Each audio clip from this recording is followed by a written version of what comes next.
Halo semuanya, saya Katarina Setia Widyastuti, sebelah kanan saya Yasinta Anastasia Purnawijayanti, dan sebelah kiri saya Francisca Angelina Setiani.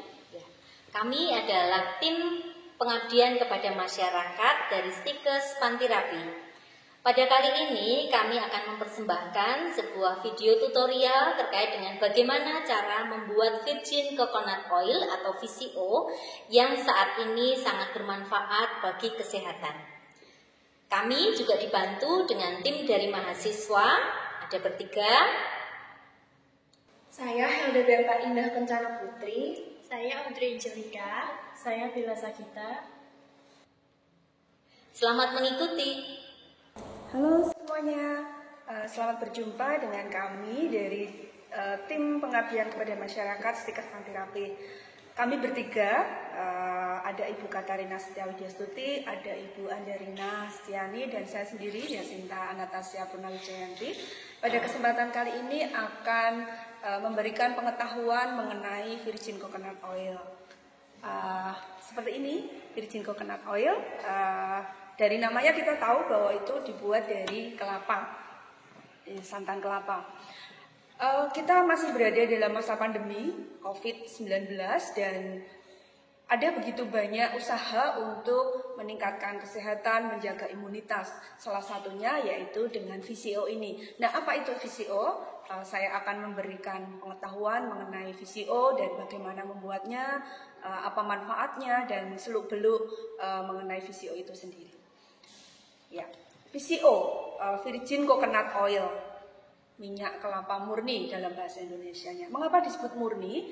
Karena minyak kelapa ini, VCO ini diproses tanpa pemanasan yang cukup tinggi yang akan membuat perubahan atau kerusakan.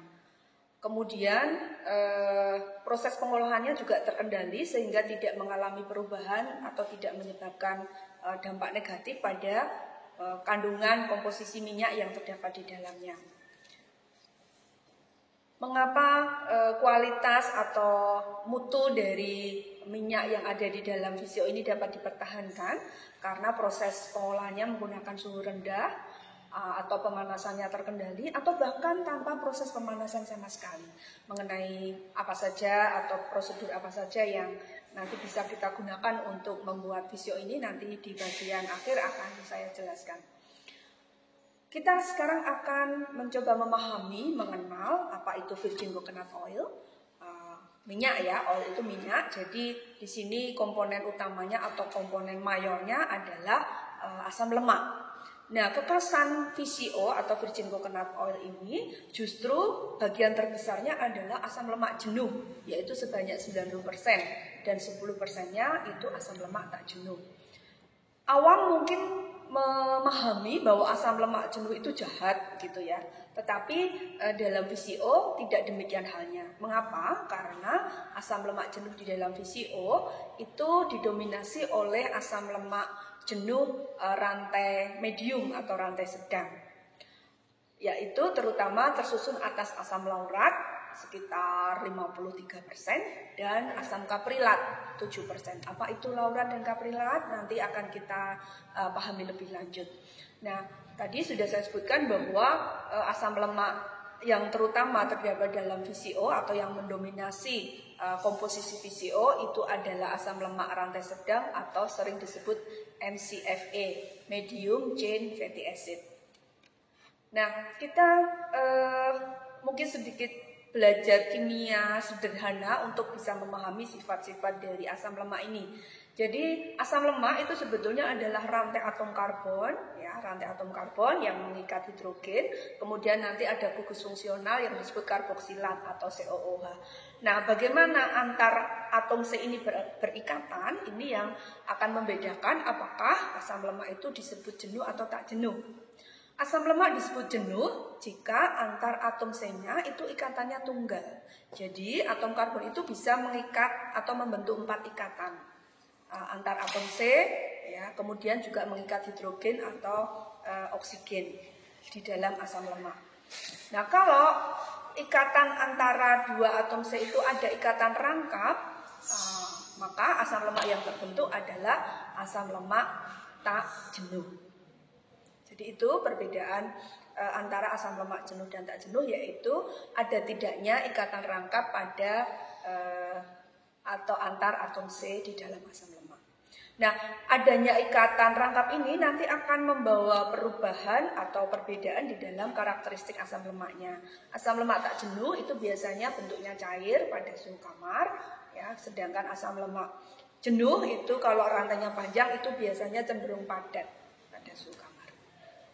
Nah, pada VCO tadi sudah saya sampaikan bahwa komponen utamanya adalah asam lemak laurat. Ya, jadi penamaan asam lemak di dalam semua jenis lemak dan juga dalam VCO ini itu ditentukan berdasarkan panjang pendeknya atau berapa banyak atom karbon yang ada di dalam asam lemak itu. Misalnya saja jika atom karbonnya sebanyak 6 dan tidak mempunyai ikatan rangkap, maka asam lemaknya disebut kaproat.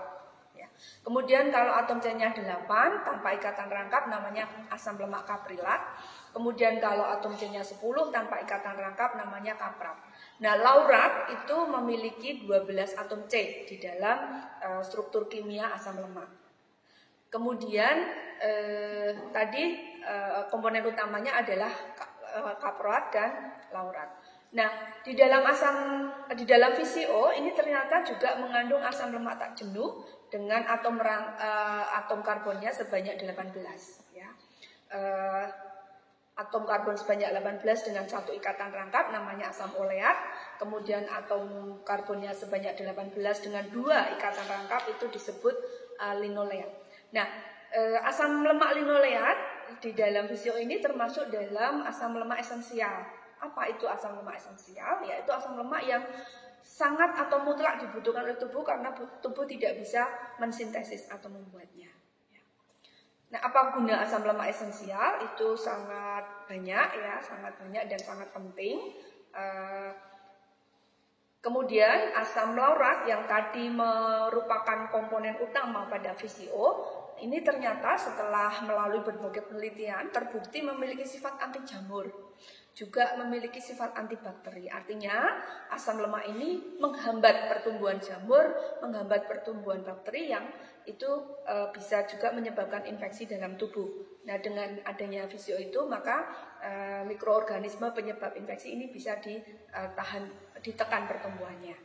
Nah, kemudian yang penting yang mungkin sangat dibutuhkan untuk saat ini di masa pandemi adalah bahwa sifat dari asam laurat ini juga meningkatkan sistem kekebalan tubuh. Seperti kita ketahui bahwa virus itu menyerang tubuh dan mengakibatkan dampak yang tidak diinginkan apabila sistem imun kita itu rendah atau drop. Maka asam laurat dengan sifat-sifatnya yang dapat meningkatkan sistem imun tentu saja sangat bermanfaat bagi kita untuk bisa meningkatkan sistem imun dan melawan serangan virus. Nah, kemudian tadi asam lemak linoleat yang terdapat di dalam VCO ini disebut sebagai asam lemak esensial. Apa itu asam lemak esensial? Ya, tadi sudah saya sebutkan bahwa asam lemak yang sangat dibutuhkan oleh tubuh karena tubuh tidak bisa membuat sendiri. Jadi satu-satunya sumber adalah dari luar, dari makanan atau dari apapun yang kita masukkan atau diasup oleh tubuh. Nah, asam lemak linoleat ini, asam lemak esensial ini penting di dalam pembentukan membran sel yang sehat, kemudian perkembangan dan fungsi yang tepat bagi otak dan sistem syaraf, kemudian juga memberikan efek positif terhadap respon inflamasi, jadi dia akan mencegah peradangan, ya.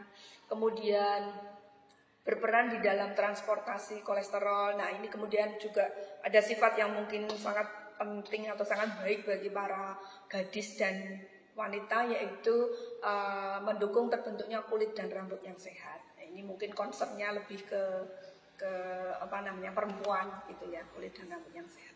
Kemudian keunggulan VCO lainnya kaya akan antioksidan. Nah, ini kekhasannya.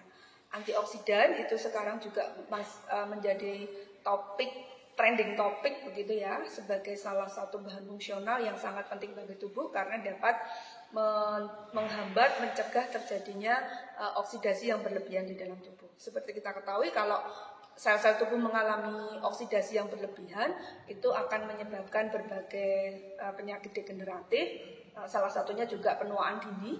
Nah, antioksidan di dalam VCO ini disusun oleh polifenol dan tokoferol. Nah, kedua zat ini memiliki sifat antioksidasi yang sangat tinggi. Namun, keberadaannya di dalam VCO ini tergantung pada proses pengolahannya. Semakin tinggi suhu yang digunakan, itu antioksidannya akan turun. Maka VCO yang diproses tanpa proses pemanasan itu bisa dipastikan antioksidannya lebih tinggi daripada yang diproses dengan menggunakan suhu tinggi, gitu. Nah, berapa? Itu sekitar 0,5 miligram per 100 gram. 0,5 miligram kalau itu sebagai antioksidan sudah cukup tinggi ya. Nah, maka selain tadi memiliki fungsi meningkatkan imun, antibakteri, antivirus, anti jamur, ternyata juga memiliki sifat antioksidasi. Ya, kemudian manfaat VCO lainnya adalah ini sudah dibuktikan di dalam penelitian bahwa konsumsi VCO yang rutin paling tidak selama 2 minggu itu akan meningkatkan kandungan kolesterol yang baik atau high density lipoprotein kolesterol. Jadi kolesterol itu dibedakan jadi 2 ya, LDL dan HDL. LDL itu biasanya awam menyebutnya sebagai kolesterol jahat dan HDL itu sebagai kolesterol yang baik. Nah, dengan konsumsi VCO secara rutin, teratur, paling tidak selama 2 minggu, itu secara signifikan akan meningkatkan kadar dari HDL kolesterol di dalam darah. Nah, apa fungsinya? HDL itu nanti akan menurunkan risiko terkena penyakit yang berkaitan dengan pembuluh darah, yaitu penyakit-penyakit yang berkaitan dengan kardiovaskuler. Kemudian VCO juga sangat baik untuk mencegah osteoporosis, mencegah penyakit diabetes mellitus, penyakit-penyakit yang berkaitan biasanya dengan umur, ya, penyakit-penyakit degeneratif yang sering muncul seiring dengan bertambahnya usia. Kemudian manfaat lain seperti halnya minyak dan sumber lemak yang lain, VCO juga merupakan sumber energi, kemudian tadi menjaga kehalusan kulit, mengurangi risiko kanker, dan juga tadi karena mampu meningkatkan sistem imun, maka dapat menghindarkan berbagai virus yang membahayakan bagi kesehatan. Itu hasil penelitian ya, tadi sudah saya sebutkan bahwa kalau kita rutin mengkonsumsi VCO, salah satu yang mungkin sekarang juga ditakuti yaitu penyakit kardiovaskuler, maka konsumsi rutin dari VCO itu akan menurunkan risiko terjadinya penyakit kardiovaskuler. Namun ada syaratnya, yaitu konsumsinya harus rutin, paling tidak tadi 2 minggu. Nah, sekarang kita masuk ke metode pembuatan. Mungkin kalau dengar namanya VCO, virgin coconut oil, buatnya kok tanpa pemanasan, mungkin bayangkannya sulit, tapi ternyata tidak. Dan ada banyak pilihan bagaimana VCO ini akan dibuat, tergantung pada ketersediaan alat, tergantung pada kapasitas yang memang kapasitas produksi yang akan dijalankan, tergantung mungkin waktu yang tersedia, ya. Ada berbagai banyak pilihan yang nanti bisa dipilih sesuai dengan kondisi atau sarana prasarana yang dimiliki. Paling tidak ada 5 metode. Yang pertama itu metode fermentasi. Kalau kita mendengar istilah fermentasi, biasanya adalah proses yang melibatkan penggunaan mikroorganisme untuk membantu kita mengolah makanan. Produk-produk fermentasi itu misalnya tempe, tape, kemudian wine. Nah, itu semua diproses dengan melibatkan bantuan mikroorganisme. VCO pun bisa dibuat dengan menggunakan bantuan mikroorganisme, yaitu melalui proses fermentasi. Apa yang digunakan mikroorganismenya? Nah, ini yang digunakan, kita bisa memanfaatkan ragi tempe ternyata, ya, ragi tempe. Nah, ragi tempe ini ditambahkan pada krim santan. Jadi kalau kita membuat santan ya, kemudian kalau didiamkan beberapa saat, maka akan terbentuk 2 lapisan. Bagian atas yang berat jenisnya lebih rendah itu disebut krim. Kemudian yang di bawah yang berat jenisnya lebih tinggi dan komponen utamanya adalah protein dan air, itu berat jenisnya lebih tinggi disebut dengan skim. Sedangkan krim itu komponen utamanya adalah lemak tadi, ya, globula-globula lemak. Nah, dalam pembuatan VCO yang kita ambil adalah krim itu. Nah, pada proses pembuatan VCO dengan fermentasi, ragi tempenya itu dihaluskan, lalu dicampurkan saja pada krim santan ini. Lalu didiamkan, dan nanti minyaknya atau VCO-nya dengan sendirinya akan terpisah. Mengapa bisa seperti itu? Karena ragi tempe itu memiliki berbagai macam enzim yang bisa salah satunya adalah menghidrolisis atau menggumpalkan protein. Minyak yang ada di dalam santan itu terikat atau diselubungi oleh protein ini. Ketika proteinnya itu digumpalkan, maka dengan sendirinya lemak yang ada di dalam atau yang tadi terikat oleh protein itu akan terpisah, sehingga lemaknya akan berkumpul dan dengan sendirinya akan memisah dari proteinnya. Itu yang pertama. Kemudian yang kedua adalah metode pemanasan bertahap.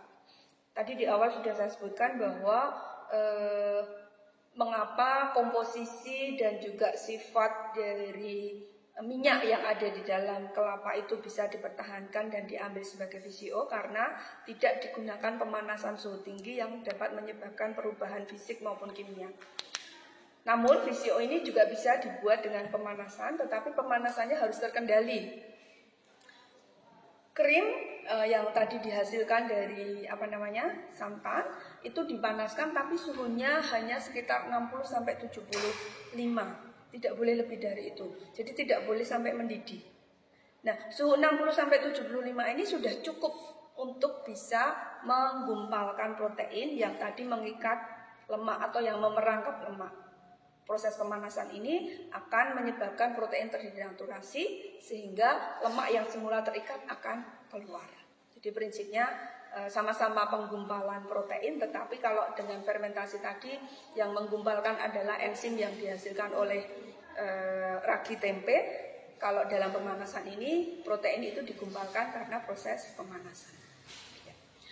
Kemudian ada proses yang disebut sentrifugasi. Nah, kalau ini tidak menggunakan bahan tambahan apapun, juga tidak menggunakan proses pemanasan, tetapi pemisahan minyak yang ada di dalam kelapa itu dilakukan secara fisik, yaitu dengan proses yang disebut sentrifugasi. Sentrifugasi itu adalah proses seperti diputar, tapi dengan kecepatan sangat tinggi. Sehingga nanti antara protein dan minyak itu akan terpisah karena berat jenisnya. Minyak dengan berat jenis rendah itu akan terpisah dan nanti akan keluar. Biasanya alat sentrifugasi itu memiliki dua outlet ya, atau dua keluaran. Yang satu untuk mengeluarkan minyak, yang satunya untuk mengeluarkan air dan protein yang memiliki berat jenis yang lebih tinggi. Jadi pemisahannya secara fisik. Nah, untuk proses sentrifugasi ini memang diperlukan investasi alat yang namanya centrifuge, dan centrifuge ini kapasitasnya macam-macam. Sepertinya yang kapasitas kecil itu dengan harga sekitar 15-25 juta begitu ya. Jadi memang ini ditujukan untuk produksi VCO yang akan dikomersialkan karena memang dibutuhkan investasi alat yang harganya cukup lumayan. Ya. Kemudian proses selanjutnya adalah proses pengasaman. Ya. Ini sebetulnya sama, prinsipnya juga bagaimana protein yang tadi mengikat minyak itu digumpalkan sehingga minyak yang terperangkap itu bisa keluar. Nah, protein itu juga bisa digumpalkan kalau pH-nya itu diturunkan atau diasamkan. Dengan cara ini protein juga akan mengalami denaturasi dan minyak yang diikat itu bisa dilepaskan. Dalam praktisnya pembuatan VCO dengan cara pengasaman itu cukup sederhana karena hanya menambahkan asam cuka pada krim santan. Jadi sekali lagi santan dibuat harus dipisahkan krim dan skimnya, baru krimnya yang diproses. krimnya yang diproses dengan ditambahkan asam cuka. Asam cukanya asam cuka yang food grade ya, artinya yang memang ditujukan untuk pembuatan makanan. Kita bisa menggunakan asam cuka dengan kadar 35% seperti yang dijual bebas di pasaran, itu yang biasa dimanfaatkan ibu-ibu untuk membuat acar dan sebagainya. Nah, itu bisa dimanfaatkan sebagai bahan pembantu membuat VCO. Yang terakhir yang mudah yaitu dengan metode pancingan. Nah, ini memang syaratnya kita harus punya VCO dulu, ya, punya VCO dulu. Krim yang diperoleh dari pembuatan santan yang sudah dipisahkan tadi itu ditambah dengan VCO dari pembuatan sebelumnya, atau kalau misalnya kita awal membuat ya kita beli VCO lalu diambil sedikit, dicampurkan ke dalam krim, diaduk rata, lalu didiamkan selama paling tidak 12 jam. Nah, VCO yang ditambahkan di awal tadi itu akan menarik globula ya, butir-butir lemak untuk nanti membentuk globula yang semakin besar. Nah, dengan sendirinya nanti lemaknya akan terpisah dari bahan yang lain. Itu ada 5 metode pembuatan VCO. Sekali lagi bisa dibuat sesuai dengan kondisi peralatan, ketersediaan waktu, dan juga hal-hal lain, dan juga tujuan ya. Kalau misalnya VCO itu dibuat akan dikonsumsi sendiri, bisa dicari metode-metode yang paling simpel, yang tidak membutuhkan peralatan yang repot, yang berbagai macam. Demikian mengenai bagaimana VCO itu dibuat dan seluk-beluknya, semoga menjadi pengetahuan yang nanti secara praktis bisa diaplikasikan paling tidak untuk diri kita sendiri, untuk semakin meningkatkan imun kita, terutama ketika kita masih berjuang melawan pandemi COVID. Semoga bermanfaat. Salam dari kami yang ada di Stikes Pantirapi. Sampai jumpa.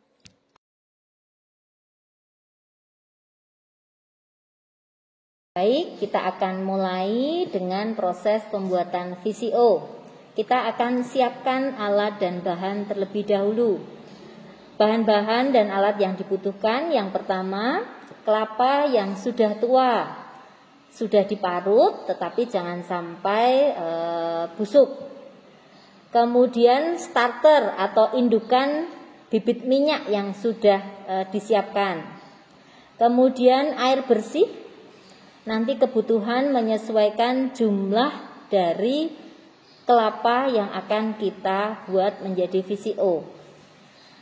Kemudian alat yang dibutuhkan, 1 saringan, karena kelapa sudah diparut kita butuh saringan. Kemudian penyaring minyak nanti yang sudah jadi. Oke, bersama tisu supaya nanti jernih. Kemudian toples plastik ukuran kurang lebih 1 liter, bisa 2 sampai 3 buah. Selang kecil atau cukup sendok nanti untuk memisahkan dari santan yang kental dengan yang encer. Kemudian botol yang sudah disterilkan atau direbus dan dikeringkan. Baik, kita akan mulai untuk tahap yang pertama. Persiapan kelapa, karena kita sudah memiliki persiapan kelapa yang sudah diparut, maka proses selanjutnya adalah parutan kelapa dicampur dengan air bersih lalu diperas. Hasil perasan nanti akan ditampung di dalam toples plastik.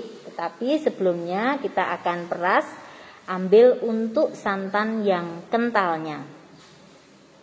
Proses pemerasan kelapa ini bisa dilakukan 2 kali. Ampas hasil perasan pertama nanti dicampur lagi dengan air bersih, lalu diperas kembali dan hasil perasannya disaring dan ditampung di dalam toples plastik hanya untuk yang kental atau krimnya saja. Perhatikan, proses pemerasan ini sangat penting dan harus segera dilakukan, karena jika hasil parutan kelapa terlalu lama didiamkan nanti rasanya akan asam dan mungkin tidak menghasilkan minyak VCO. Air hasil perasan yang ada di dalam toples plastik kita diamkan kurang lebih sekitar 30 menit sehingga nanti akan terlihat dua lapisan. Yang pertama adalah lapisan krim atau santan kanilnya, dan yang bawah adalah lapisan skim yang lebih banyak mengandung air. Selanjutnya nanti kita akan memisahkan untuk krim dimasukkan ke dalam wadah yang lain, atau bisa juga skim yang dikeluarkan jika Anda menggunakan plastik. Nah, kemudian krim ini dapat diolah dengan berbagai metode. Kita akan belajar menggunakan metode pancingan. Proses ini adalah pemisahan dari santan kanil atau krim dengan yang skim. Berikut ini adalah santan kanil yang sudah dipisahkan dari skimnya. Kemudian santan kental atau kanil tadi yang sudah tidak mengandung air dicampur dengan starter atau bibit indukan VCO. Aduk rata sampai santan tercampur dengan starternya.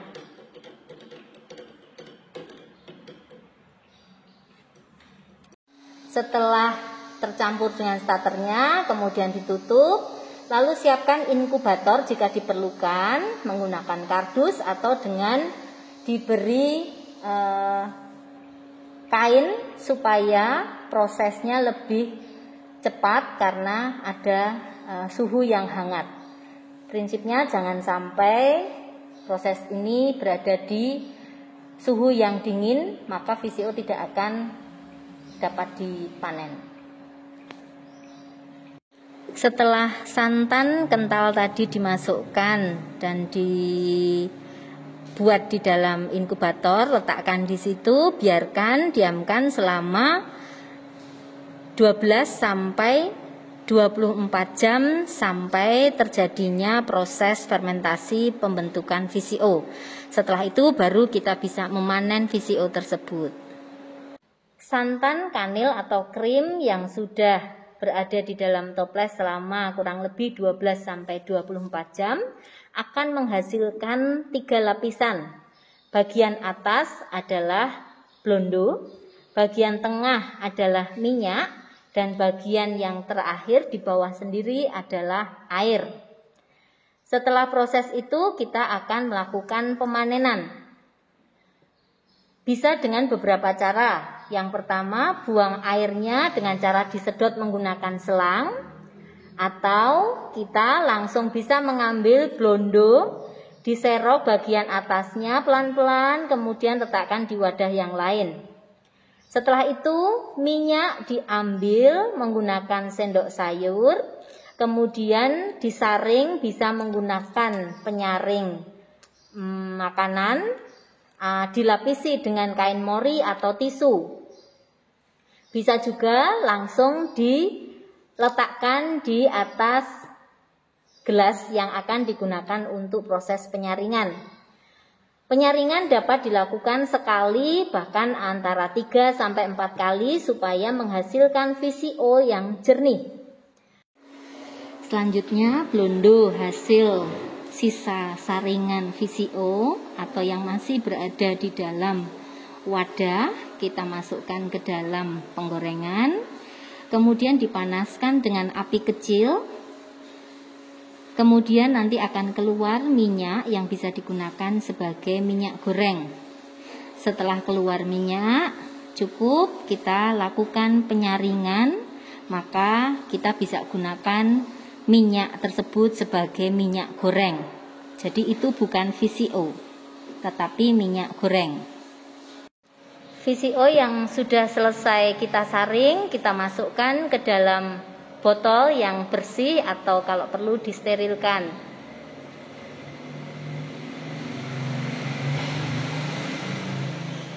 Demikian Demikian tadi terkait dengan proses pembuatan virgin coconut oil atau VCO yang dipersembahkan oleh tim pengabdian kepada masyarakat Stikes Panti Rapih Yogyakarta.